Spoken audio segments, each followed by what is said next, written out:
Good evening. I would like to call the Monday, February 10th, 2025 Eden Prairie Planning Commission meeting to order. Would everybody stand to help me say the Pledge of Allegiance, please? I pledge allegiance to the flag of the United States of America and to the republic for which it stands, one nation, under God, indivisible, with liberty and justice for all. Thank you.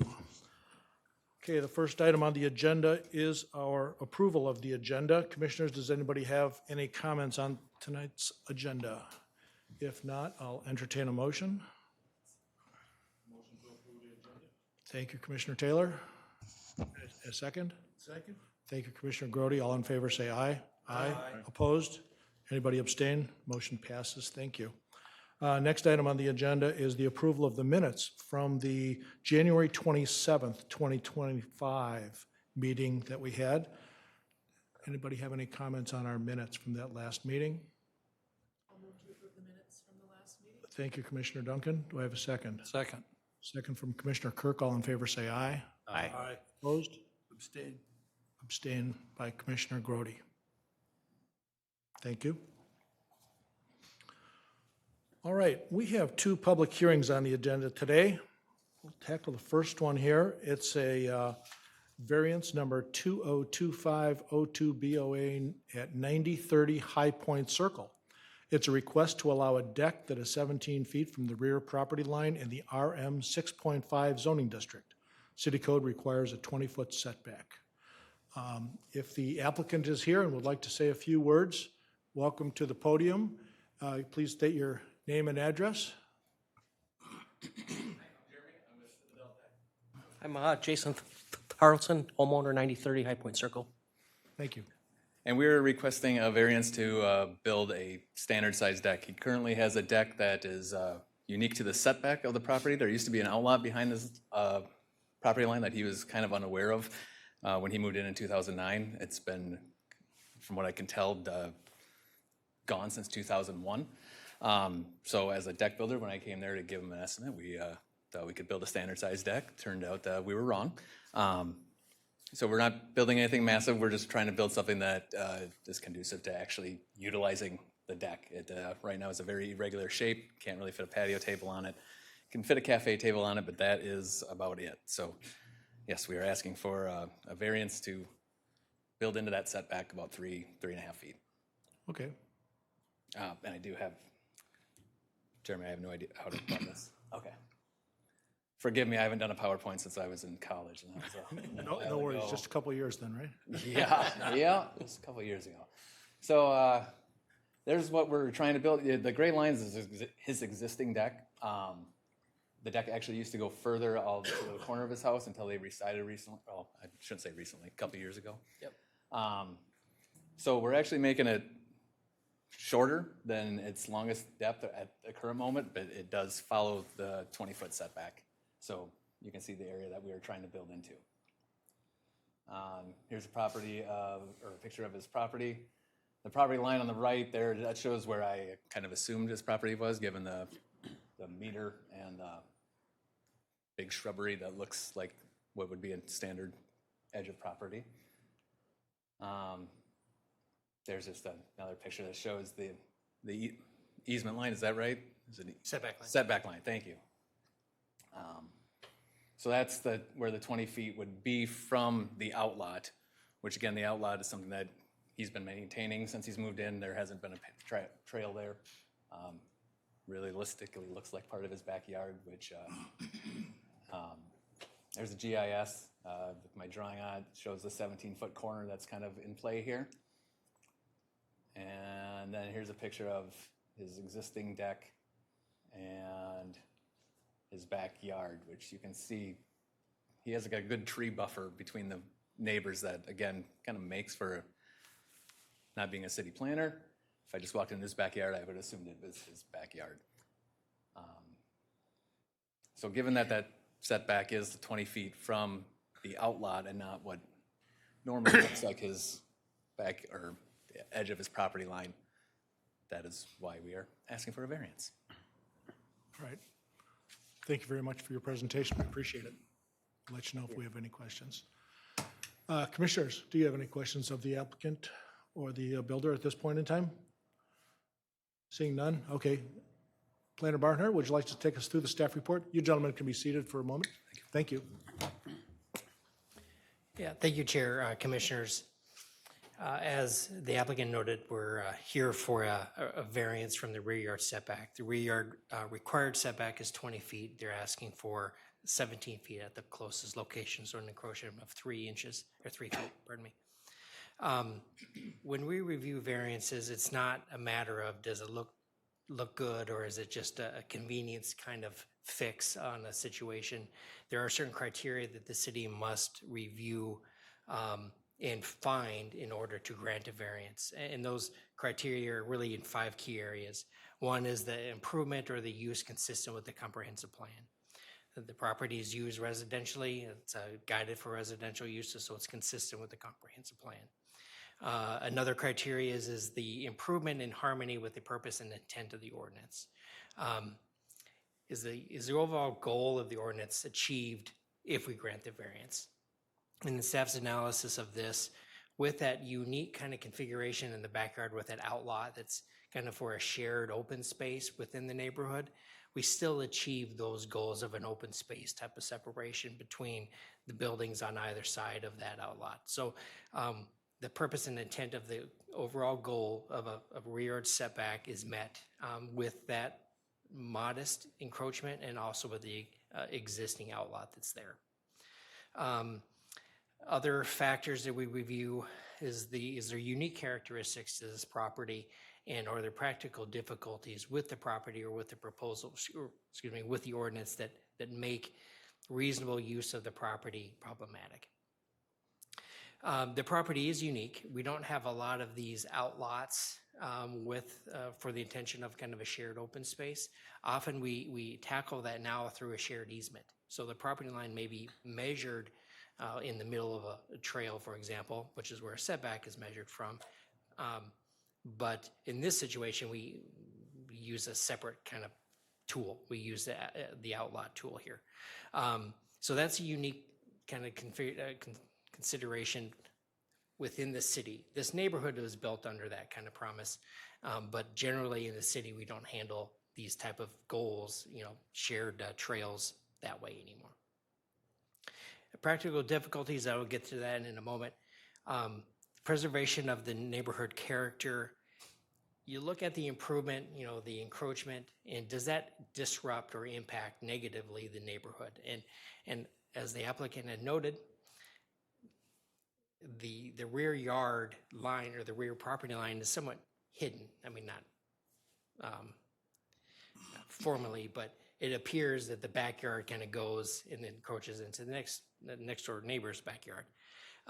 So I think it's hard to make the justification that the impact will have any impact on the neighborhood character because the people that live within that neighborhood have some, I don't want to use the word confusion, but some discrepancy in where the property line is. So I think it blends all well together within that established neighborhood. And then lastly, we look at is the improvement a reasonable use for the property. And the applicant is proposing a modest-sized deck. It's not a gargantuan-sized deck. It's a modest-sized deck that's square, so it's more efficient, and it's a relatively minor encroachment into the rear yard setback. So we believe that from a staff perspective, it's a reasonable use, a reasonable improvement on the property. Circling back to the practical difficulties, that's often the thing that differentiate. Thank you. Skip that word. What is convenience and what is a practical difficulty? And you try to kind of take a look at that with the scope of the improvement.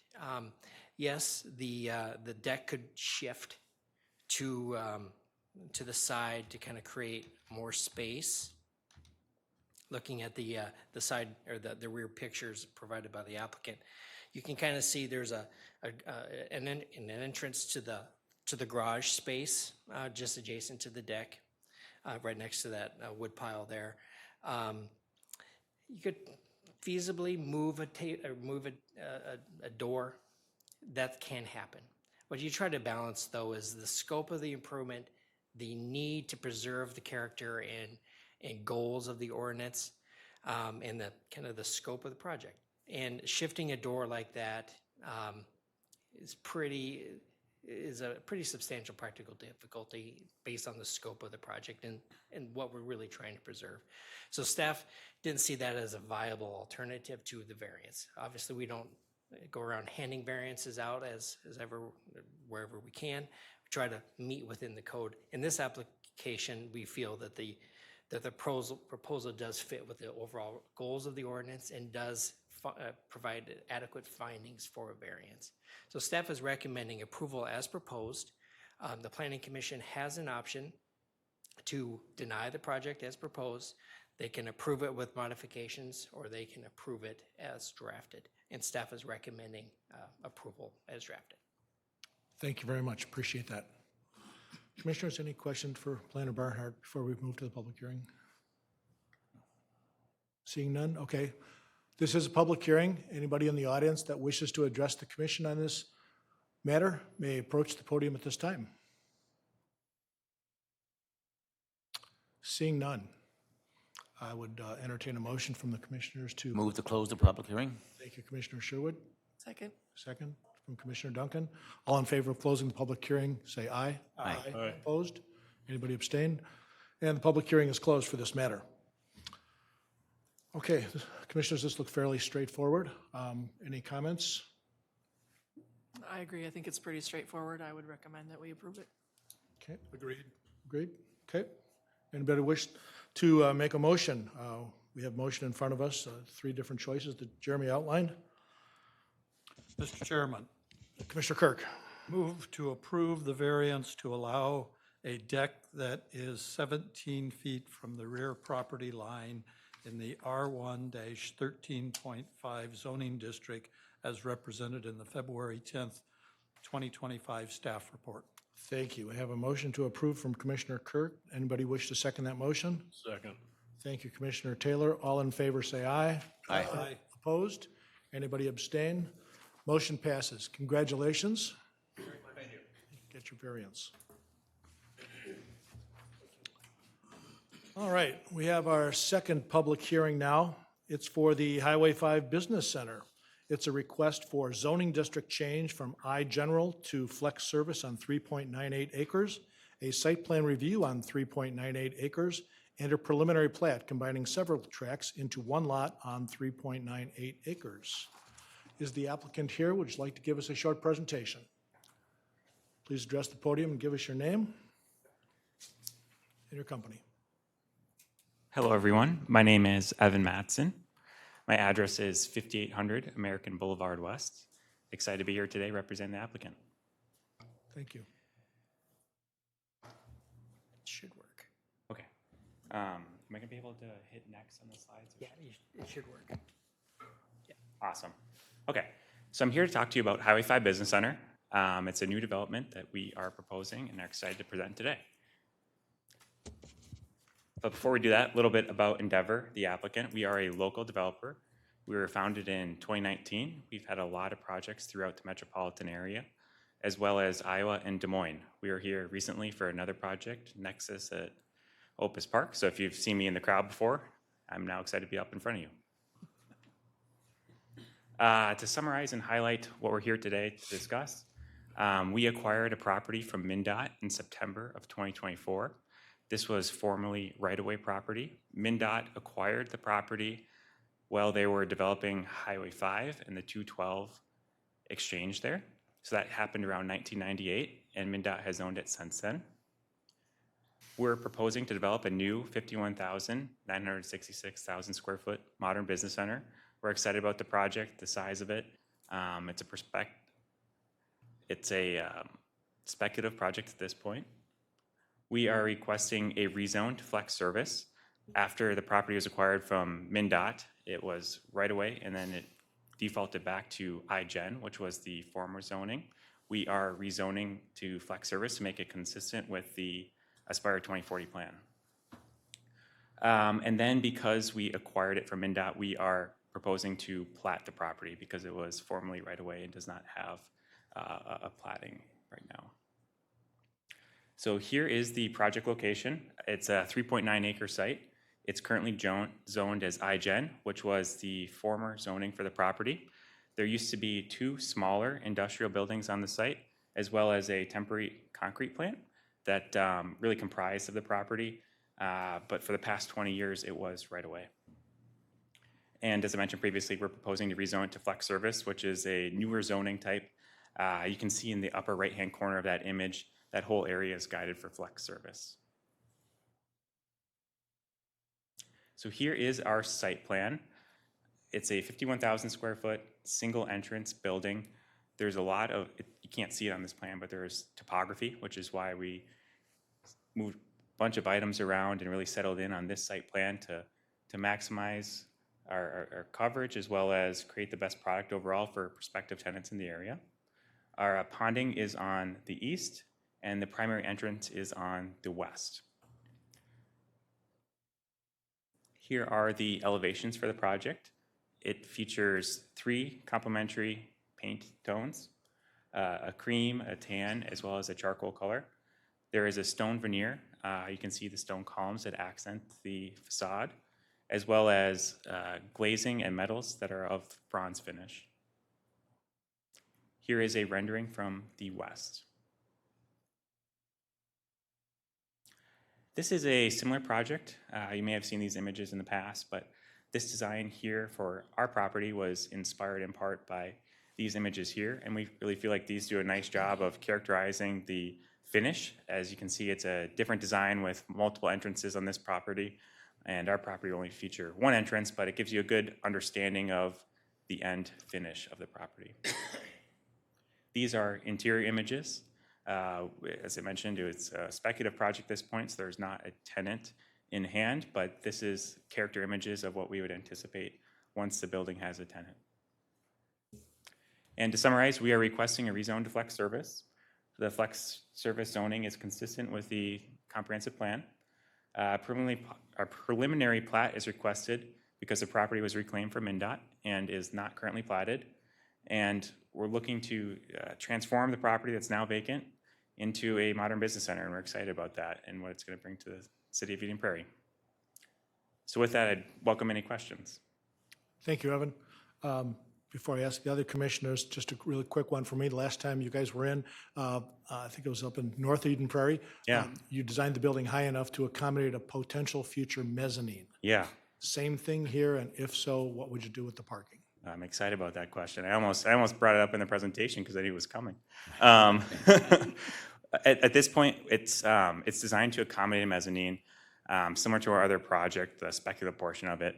At this time, we're not sure if we would necessarily need that because we're not sure who the end user would be. We've identified a couple of areas on the site that are proof of parking areas now, but could be built out to accommodate the variety of different office versus warehouse uses. So we feel like we have the capabilities to accommodate that if that were to be of interest to a prospective tenant, but at this time, we don't have any plans to. Okay, thank you. Commissioners, any questions of the applicant at this point in time? Got a question, Commissioner. Commissioner Taylor? So do you anticipate when you decide to rent it out or lease it out? Yeah. To being one business or 2, or Yeah. what's your thoughts? Yeah, so if I could share the screen again. The elevation on the west really lends it to being a single tenant building. We feel like the size of the building at 50,000 square feet, it's really a good size for users in this market, and in a space that'll be really sought after. So it would be most likely a single tenant, but until it's leased up, it's hard to exactly say. But. Okay, thank you. Okay, thanks a lot. Yeah. Appreciate that. Mr. Barnhart, would you take us through the staff report, please? Sure, Chair, Commissioners, just briefly, as Evan shared, looking for site plan and preliminary plat approval for about a 52,000 square foot building. No tenant has been identified yet. The building is basically identical to, but smaller than the Nexus 2 building that was just approved last month, and the Nexus 1 building that was reviewed last summer. This building and site was designed with the goal of not requiring any waivers, and they were successful in doing that. The building meets the required setbacks, required number of parking spaces, required landscaping, materials, all of those standards that are included in our flex service zoning district are met with this project. Should note that this is our first flex service zone that we're creating. We created the zoning district last summer or summer before. This will be the first project that incorporates that standard. This building being on Highway 5 does have the luxury of being of having commercial as a commercial use in it, so there's a wider range of uses available for this building rather than just industrial. One of the things that we looked at carefully through this review process was the perception or perceived impact on the streetscape of Highway 5. While the building does meet the setbacks on all four sides, it's surrounded on all four sides by streets, it will be a very visually prominent building. We want to make sure that the Planning Commission and the public understand that there's going to be a change in the character in that area. The trees will be removed, and this relatively tall building will be placed there. And it, as I said before, it meets the design standards and the landscaping requirements. It just will be a difference in that area. And sometimes that's hard to visualize. So what we did is part of our staff report, we put in some kind of similar buildings to try to demonstrate the height or the setback or the mass of a building adjacent to some of our already existing projects. We're not recommending any changes necessarily to the project. We just want to make sure that the public understands that there's going to be a change in this area. As I said before, it meets the landscaping, building material, all those requirements. One of the things we did try to look at carefully was the screening of the dock doors. And see if I can borrow one of the applicant's pictures. On the east side of the building is where the loading dock area will be, and that will be visually prominent for westbound travelers on Highway 5. It's unavoidable due to the topography of the site and where the stormwater wants to go and wants to go downhill. So the infiltration basin will be on the extreme east portion of the property. There will be a retaining wall, and then there'll be the there will be the loading parking area, and that will be visually observable. The applicant recognizing that issue or that concern has attempted to provide a landscaping plan that minimizes or blunts that impact as much as practical. There'll be some trees along the infiltration basin, and then there'll be there'll be a mix of trees at the kind of southeast corner of the building near that retaining wall. And those trees will be the larger of the options that the applicant has proposed here to try to get some immediate buffer, immediate separation there. So recognizing that might be a comment, we tried to address that through the site plan review process. Parking, as the applicant mentioned, we don't necessarily know yet what the use will be. So we are anticipating a mix of office and warehousing uses. Depending on what that use configuration is or distribution, we'll have to analyze the parking for that use when that interior building permit comes in.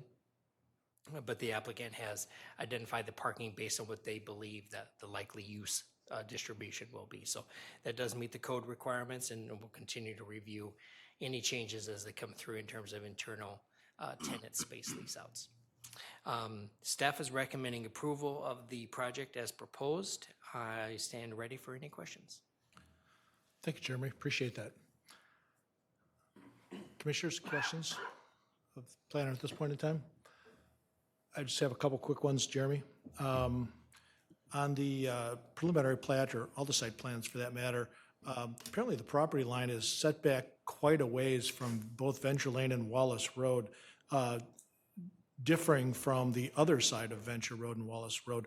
Why is the right-of-way not symmetrical and really burdening this site more than the opposite side of the road? The the developer is proposing to develop what they purchased from MnDOT. So that's where the boundary line was when MnDOT owned the property. We have not explored vacating or adjusting Venture Lane, that right-of-way there, because the Venture Lane right-of-way is our right-of-way. Is that what your questioning is? Yeah, it seems excessive in terms of city standards, and I didn't know if there was some plan to expand both of those roads, or if it was just, if it's just historical. I didn't know if there was going to be an effort to try and capture some usable portion of the property back and lose some right-of-way if that's warranted or not. We have not proposed, removing or vacating portions of the right-of-way. However, we did recognize that that right-of-way is wider than in other areas. So along Venture Lane, the easement, typically we have a 10-foot easement adjacent to public rights-of-way, and that's for small utilities, water, sewer utilities that may need portions outside of the right-of-way. In that situation where we normally require 10 feet, we reduce that to 5 feet to provide a little bit more space for landscaping and recognizing that we don't need all that space. Okay, all right, great. And usually on a site plan review, we'll get a site lighting plan with site photometrics. We didn't this time. Just in the staff report, we saw something about a couple light poles and the western parking lot for cars, but then there'd be wall packs, wall-mounted lights around the other three sides. Yes. Okay, so yep. You were talking about the views coming westbound Highway 5 towards that loading dock area. I'm just concerned that if they're trying to throw light out from the top of the wall to cover that entire 120-foot loading dock, those wall lights might provide some glare for oncoming traffic on westbound 5. Is that a concern of anybody's? It wasn't occur. First, let me apologize for not providing the photometric plan. We did receive one as part of our review, and that's one of the things that we review to make sure that the photometric plan meets the requirement, which basically states that there can be measurable lights beyond the property line. Right. Measurable light is different than glare or the ability to see the light, and so that's something that we can certainly put into the development agreement in terms of glare, because the roadbed, at least portions of Highway 5, is higher than the parking lot level. Right. We can certainly do that, and with your comment, I can certainly add that to the development agreement. But the photometric plan wouldn't necessarily illustrate the potential for glare there either. So that's why we're comfortable with the photometric plan, but we could put some additional protection in the development agreement. Thank you for that. Appreciate that. Commissioners, any more questions of planner? Got a question. Yep. Commissioner Taylor. Jeremy, from a sustainability standpoint, I saw in the briefing that there was plans for future solar panel to be installed, or will they be installed at the beginning or during the construction for solar panel energy? Sure. Chair, Commissioners, my understanding is that the applicant, and they can certainly speak to this, is they design their buildings for that potential should their tenants want that, but they don't usually start off with adding the solar panels. There are, I believe, some EV-ready kind of conduit that's being placed for the potential tenants, but from a solar power perspective, they're just providing the accommodation for that. They're not doing it initially. Okay. This is a public hearing. If anybody in the audience wishes to address the commission, please step forward now. Seeing none, I'll take a motion from Commissioner to close the public hearing. So moved. Thank you, Commissioner Grody, and a second from Commissioner Duncan, I heard. All in favor of closing the public hearing, say aye. Aye. Opposed? Abstain? Public hearing is closed. Commissioners, what do you think about this project? Commissioner Grody. How old is our standard that allows for 2 EV charging stations in this size parking area? And does that have to be increased at some point in the near future? Seems to me we have a lot more EVs driving around town than we used to.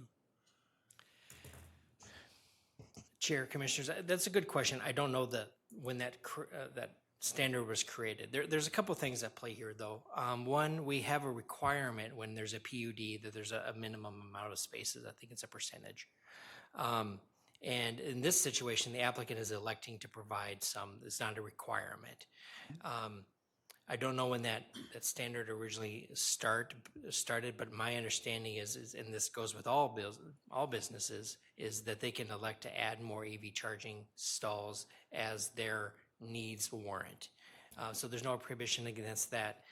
There's a minor site plan process that we look at, make sure that the transformers and things like that meet, but they can certainly add more, but I don't have a requirement for additional. I was just curious about the history. Sure. Thank you. Commissioner Savoy. Jimmy, I have a question. I drove out there on Sunday and I noticed that only way in and out is either through Venture Lane or through Martin Drive up through Mitchell Road, especially when they exit. So seeing the loading dock is on the east side of the building, do you anticipate most of those big semi-trucks entering and exiting through Mitchell Road as opposed to Venture Lane? I think, I don't know if our traffic study went into that level of detail, but I'm looking at the city engineer and perhaps he can answer any questions. It didn't go into that level of detail to analyze percent of trucks, but it did distribute the trips, basically 50-50, 50% going west to Venture over to Highway 5 to that signal, and then 50% going to Martin or Wallace, and then it splits again there too. I would anticipate it's going to go over, just like the breakdown, 5-10% of those vehicles are probably trucks, and they're going to go in that distribution. So, 20% of them might go all the way to Mitchell, but the majority are probably going to get on 5 or 212 going one of those two directions from Wallace. So, Thank you. Just following up on Commissioner Grody's question about EV, could you remind our commission about the different levels of preparedness that we have in our ordinance for EV? Or is that not just tumbling off the tip of your tongue? I was not sure that there would be a quiz. I'm sorry. I'm sorry. But I do recall that there's EV ready, and then, again, I forget the other phrase, but I know that there's different levels of preparedness. There is, and going off memory now, but there is, the conduit is provided so that you could put the wire in relatively easy. There is the wiring and the conduit and the electrical box is sized appropriately to add EV circuits. And then there's the EV chargers installed and all the conduit and all the piping and all the wiring is installed, ready to go. You just need to plug in, basically. So those are the three, and my understanding is with this project, they're providing at least the conduit to support those spaces. Okay, all right. So the electrical service size, I'm going to look to the applicant. The electrical service size has not been taken into account to provide power in the future if someone does request EV charging stations?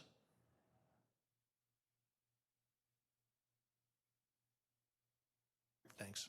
Yeah, no problem. So I can talk a little bit about that. So to describe the electrical service for this property, it's 1600 amp service, which is quite large for a building of this size. Typically, it's about 2,000 amps per 100,000 square feet is typically what our projects are spec'd out to. So we're a little bit over our standard metrics. So we're confident that we'll have sufficient amount of electrical capacity for the chargers, as well as if the prospective tenant wants to install additional chargers. Thank you. Yeah. Appreciate that. Any other comments? Well, personally, I think this project is an exemplary test case on this new flex service district, and the site is challenging because of its frontage on multiple streets. Looks like they're taking down all those trees and taking care of it with the cash in lieu of policy, as well as adding additional landscaping.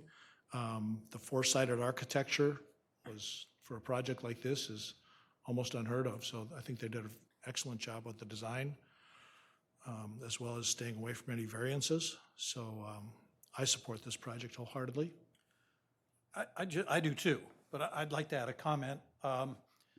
It's interesting because I think a lot of the focus, particularly Jeremy, that you mentioned is getting people used to some changes. And it was interesting. I drove down Highway, Eden Prairie Road 25. And for the first time, the car wash there was lit and had those vertical lights along Eden Prairie Road there. And I looked at that and I was, in a sense, surprised by it. But what the thoughts came to me is Eden Prairie is evolving. And I think the physical presence of this building, and I agree with the other comments, I think it's very well done. I think the homework's been done. I think the developer has a good reputation for putting together a nice-looking building with all of, just all of the right things. And I think the forethought that was put into it by your department, Jeremy, to look at comparative buildings around Eden Prairie. And frankly, there might need to be a little bit for all of us to reference that homework, saying Eden Prairie is changing a little bit. But, that's the evolution of the city. And I think this location is a very logical location to have that evolution occur. So I'm, like my colleagues here, I'm very supportive of the project, and I think the right kind of homework has been done so that it will be a good addition to the community, even though it may raise some eyebrows the first time people see it. Thank you, Commissioner Kirk. Commissioner Grody? Have we heard anything from any of the residential neighborhoods to the west? Chair, Commissioners, no, we received no written comment for or against the project. And the mailing distribution list did go into that neighborhood to the west there. Yeah. And the prop shop's not going to object, I don't think. We did not receive anything from them.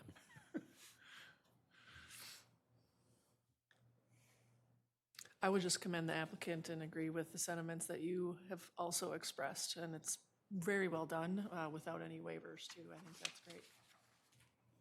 Thank you, Commissioner Duncan. Sounds positive. I would entertain a motion if we're to that point.